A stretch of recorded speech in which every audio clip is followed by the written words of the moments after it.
ንጉሶች ወደ ማን? ወደ ኢትዮጵያው ንጉስ። የነብዩ ሰለላሁ ዐለይሂ ወሰለም ምን ብለዋል? እንዳትረሱት ይሄን ቃል። ፍትሃዊ ንጉስ ነው አሉ። ፍትሃዊ መሪ ነው ብለው ተናገሩ። ገብታችኋል አይደል? ትንቢት ነው። አንድ ነቢይ የሩቅንና ድብቅ ነገራቶችን ነገር ሲናገር እርሱ በሌለበት ባልተገኘበት ቦታ እንዳለው ሆኖ መገኘቱ የነቢይነቱ ማረጋገጫ ነው። ያ እንዳለው ካልሆነ ደግሞ ሐሰተኛ ያደርገዋል ያንን ነቢይ። ምክንያቱም ከአምላክ አይደለም ይሄ ነቢይ፣ ሐሰተኛ ይሆናል። ስለዚህ ነብዩ ሰለላሁ ዐለይሂ ወሰለም ፍትሃዊ መሪ ነው ሄደዋል። ኢትዮጵያ መጥተው አይተውት ነው? ንጉሱ ጋር እንደው እንዴት እንደሚፈርድ አይተው ነው? አላየሁም። እዚያው ባሉበት ሆኖ ነው የተናገሩት። ሰሃቦች ግን የእርሳቸው ቃል እውነት እንደሆነ ስለሚያውቁ ቀጥታ ሄዱ፣ ወደ ኢትዮጵያ መጡ። ፍትሃዊ ነው፣ አትበደሉም፣ ማንም አይበድላችሁም ሂዱ ብለዋቸዋል። እንዳሉትም ምንም ሳይበደሉ ፏ ብትን ብለው ኢትዮጵያ ላይ ኖረዋል። ነገር ግን በዚያ መካከል ላይ የተሆነውን ልንገራችሁ።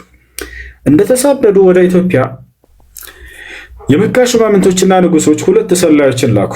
አብዱላህ ብን ረቢዓ፣ አምር ብን ልዓስ የተባሉ ሁለት ሰዎችን ላኩ። እነዚህ ሰዎች ከጊዜ በኋላ ይሰልማሉ። የሚገርማቸው የዛኔ ግን ከሃዲያኖች ነበሩ። ዝም ብሎ በባዶ አይደለም እነዚህን ሰላዮች ላኳቸው ወደ ንጉሱ ጋር በጣም ከባባድ የሆኑ ስጦታዎችን ወርቅና ብሮችን አስይዘው ነበር። ቀጥታ ይህን ስጦትና ለሀበሻው ንጉስ ሙስና፣ ከዚያ በኋላ እነዚህን ልጆች ያሳለፈ ስጠን ብላችሁ የሀገራችን ልጆች ናቸው አምፀውብን ነው ክፉ ነገር አድርገው ነው ብላችሁ ተቀብላችሁ አምጡ ብሏቸዋል። ከዚያ በኋላ ይህን ስጦታ ይዘው ሄዱ። ቀጥታ ይዘው ሄዱና ለንጉሱ ሰጡት። ይሄ ከመካ ሹማምንቶችና ንጉሶች የተላከነን እኛ ይሄን ከነርሱ የመጣ ስጦታ ነው እንካ ይሄንን አሉት። ቀድመው ሰጡት። ለምን? በዚያ ከገዙት በኋላ ልቡን ገዝተ ነው ከዚያ በቃ የምንፈልገውን ያደርግልናል ብለው ነው።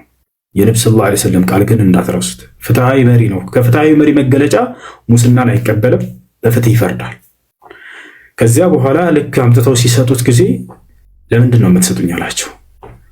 በአንተ ሀገር ከተሳደው የመጡ ከሀገራችን አምልጠው የመጡ ሸሽተው የመጡ ጥፋትን ያደረጉ አዲስ መንገድን የፈጠሩ አዲስ ሃይማኖትን አባቶቻችን ቅድመ አያቶቻችን የማያውቁትን ያንን ስላደረጉ ነው በቃ እነሱን አሳልፈን እንድሰጠን ነው አሉ። ከዚያ በኋላ ምን አለ? የፍትሃዊ መሪ መገለጫ አንደኛው ምንድን ነው? ከሁለቱም ጎን ሳይሰማ አይፈርድም። ወዲያው ነጃሺ ምን አለ? ይሄ እናንተ ንግግር ነው አላቸው። ነገር ግን ከእነርሱ እስካልሰማ ድረስ በፍጹም አልፈርድላቸውም አላቸው። ይህን ገንዘብህንም ያዘው ለእኔ ምንም አይሰራልኝም አለው። ተመልከቱ የነብዩ ሰለላሁ ዐለይሂ ወሰለም ንግግር። ከዚያ በኋላ ጥሩልኝ አለ ነጃሺ። እንዳለ ተሳደው የመጡት ሰሃቦች ከንጉሱ ቤት ገቡ። ከነጃሺ ቤት ከቤተ መንግስት ገቡ።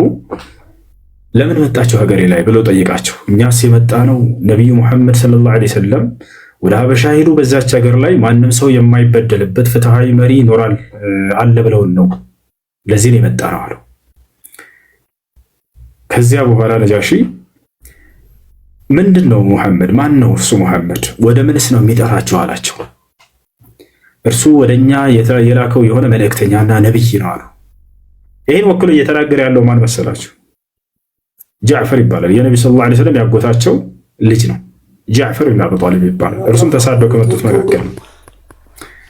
ምንድን ነው እርሱ ሲላቸው ጊዜ ሁወ ነቢይ ምን አልአንቢያ፣ እርሱ ከነቢያት መካከል አንድ ነቢይ ነው፣ ለዚህ ዘመን ለመጨረሻው ዘመን የላከው የአላህ መልእክተኛ ነው ብሎ ተናገረ። ሀል ነዘለ ዐለይሂ ሸይኡን አለ፣ ወደ እርሱ የተወረደለት ቃል አለ ነቢይ ከሆነ ብሎ ጠየቃቸው። ተመልከቱ ጥያቄያቸው ማለት ነው። ስንት ሚስት አገባ ምናምን አይደለም። ላ የወረደለት መለኮታዊ ራእይ አለ አለው። አዎ አለ፣ ቁርአን ወርዶለታል አሉ። ከእርሱ ልታነቡልኝ ትችላላችሁ አለ ነጃሽ። እናነብልሃለን አሉት። ብልህ ናቸው ሰሃቦች። ተመልከቱ የኢትዮጵያ ቀሳውስቶችና ሹማምንቶች የዛኔ ክርስቲያኖች ነበሩ። ይህን ያውቃሉ ሰሃቦች። ወዲያው ምንን አነበበ መሰላችሁ? የማርያምን ምዕራፍ አነበበ ነጃሽ። ለምን ከተባለ ክርስቲያን ነውና ንጉሱ እንዲሰልም ፈለጉለት። ንጉሶች የዛኔ ካጠገባቸው ቀሳውስቶችና ታላላቅ ጳጳሳቶችን አስቀምጠው እንጂ ብቻቸውን አይፈርዱም ነበር። እስከ ቅርብ ጊዜያት አይታችሁ ከሆነ የኢትዮጵያ ታሪክ እንደዚህ እንደሆነ ይነገራል። በቃ በቀሳውስቶች እንትን የምትለው።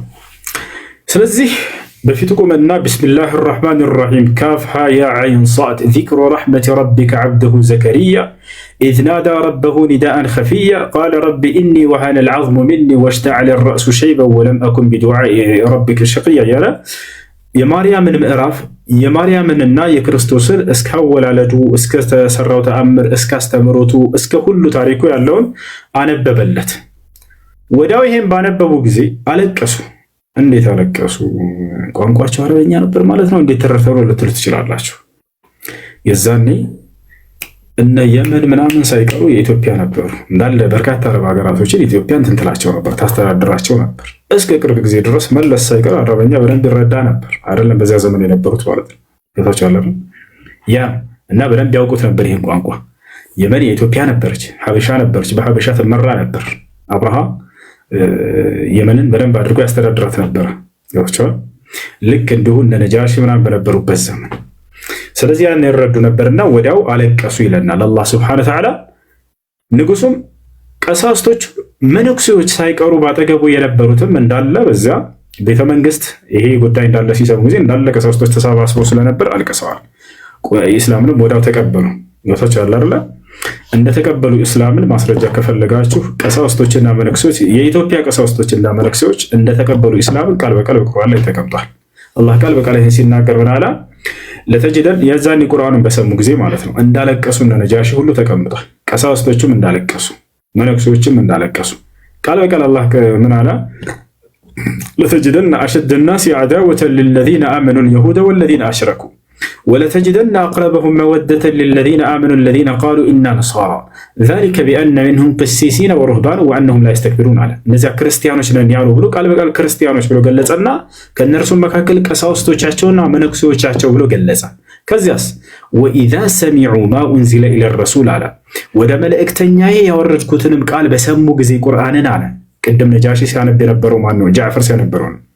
ተራ አዕዩነሁም ተፊዱ ሚነ ደምዒ ሚማ ዐረፉ ሚነል ሐቅ፣ ከተረዱትና ካወቁት እውነታ የተነሳ አይኖቻቸው ሲያረቡና ሲያለቅሱ ታዩቸውም ነበር እያለ ተናገረ። የቁሉነ ረበና አመና፣ ወዲያው ምን አሉ? ጌታችን አላህ ሆይ እነሆ አምነናል አሉ። ፈክቱብና መዐ ሻሂዲን፣ እኛንም ከመስካሪዎቹ ጻፍን ብለው ተናገሩ። ወማ ለና ላ ኑእሚኑ ቢላህ አለ ነጃሺ። ንግስናው አልያዘውም።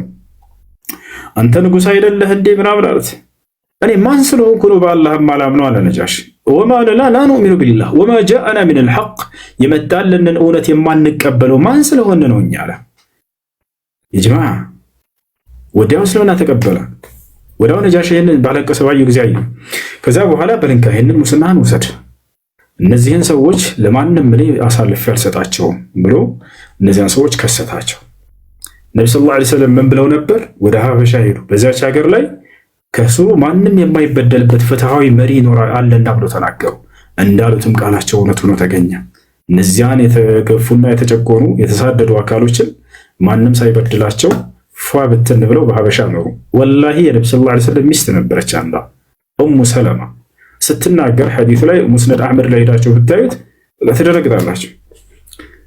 ከየትኛውም በላይ መካ ላይ ከኖርነውና ከተመቻቸልን ህይወት በላይ ነጃሺ በጣም ምቹ ህይወትን በሀበሻ ምድር ላይ ሰጠና ነው። ምርጥ ጉርብትናንም ሰጠና ነው። ካነ ለና አሕሰነ ጅዋር ወአሕሰነ በቃ ፏ ብለን አላህን በሰላም መገዛትም ጀመርን አሉ። እዚያ ሰላማቸውን ነስተዋቸው ነበር። ይሄ ሆነ። ከዚያ በኋላ ግን ነጃሽን ተነሱበት። ብዙ ጊዜ እዚህ ጋር የሚነሳ የሆነ የተሳሳተ ነገር ይነግራቸዋል። እሱም ምንድነው? እኛ የኢትዮጵያ ክርስቲያኖች እንግዶች አድርገን ተቀብለናቸው ይላሉ። አንደኛ እኛን አይደለም የተቀበሉት፣ እኛ የኢትዮጵያን ተወላጆች ነን፣ የነብዩ ሰለላሁ ዐለይሂ ወሰለም ሰሃቦች ናቸው። እሺ እነርሱንስ የተቀበላቸው የኢትዮጵያ ክርስቲያን ነው ወይ ወደሚለው እንምጣ። አንደኛ ነብዩ ሰለላሁ ዐለይሂ ወሰለም ንጉሱን አስመልክተው ነው ሄደው ያሏቸው። ንጉሱ ተቀብሏቸዋል። ግን የኢትዮጵያ ክርስቲያን የዛኔ ታዲያ አቋሙ ምን ነበር የሚለውን ኡሙ ሰለማ ገልጸዋለች። በወንዙም አካባቢ ላይ በጣና አካባቢ ያሉ ክርስቲያኖች ተነስተውበት ነበር ነጃሺን ብላ ቃል በቃል ተናግራለች። ወዳ ተነሱበት እነዚህን ስደተኞች ካላስወጣህ ብለው ባመጹበትም ጊዜ ወዳው ነጃሺ ጂሃድ በቃ አዘዙ። በእንትን አወጁበት። በቃ አማጽያን አለ አይደል? አመጹበት። እነዚህን ስደተኞች ካላስወጣህ ብለው የኢትዮጵያ ክርስቲያኖች አመጹበት ነበር። የኢትዮጵያ ክርስቲያን ስለዚህ ሱሐቦችን ተቀብለናል ላ ሱሐቦችን ይውጡልን ብለው በነጃሺ ላይ አመጸው ነበር። ይሄን ሙሰለማ ቃል በቃል ገልጻለች። ለዚያውም በጣና አካባቢ የሚገኙ ክርስቲያኖች ብላ ቃል በቃል ገልጻቸዋለች። በዛ በወንዙ አካባቢ። ከዚያም በኋላ ነጃሺን ይሄን ባመጹበት ጊዜ ወዲያው ነጃሺ እመጣላቸዋለሁ ያላችሁበት ቦታ ብሎ ሁሉ መልእክት ላከላቸው። ይወታቻለ እነዚህን አማጽያን ማለት ነው። በዚህ ጊዜ ሱሐቦች ሰሙ አለችው ሙሰለማ። በሰሙ ጊዜ ከኛ ጋር ያሉ ወንዶችም በእኛ ምክንያት ነውና ያመጽ የተነሳብህ ከጎንህ ተሰልፈን እንዋጋለን ጂሃድ እናድርግልህ አሉት። ላ እናንተ እንግዶቼ ናችሁ አለ ነጃሺ። ይልቁንስ እንግዶች አይዋጉም፣ እናንተ እንግዶቼ ናችሁ፣ እኔ በቃቸዋለሁኝ ብሎ ሄደ። ወዲያውም እኛም ዱዓ አደረግን አለች ኡሙ ሰለማ ስትናገር። አላህም ነጃሽን በጠላቶቹ ላይ ድልን ሰጠው፣ እንዲያሸንፍ አደረገው። አሸንፏቸው ደምስሷቸው መጣ፣ ተመለሰ። ታቻን እንደተቃላይ ይህን ይመስላል ታሪካቸው። በጣም አረዘምኩባቸው፣ ይቅርታ የምጠይቁ ልጆች።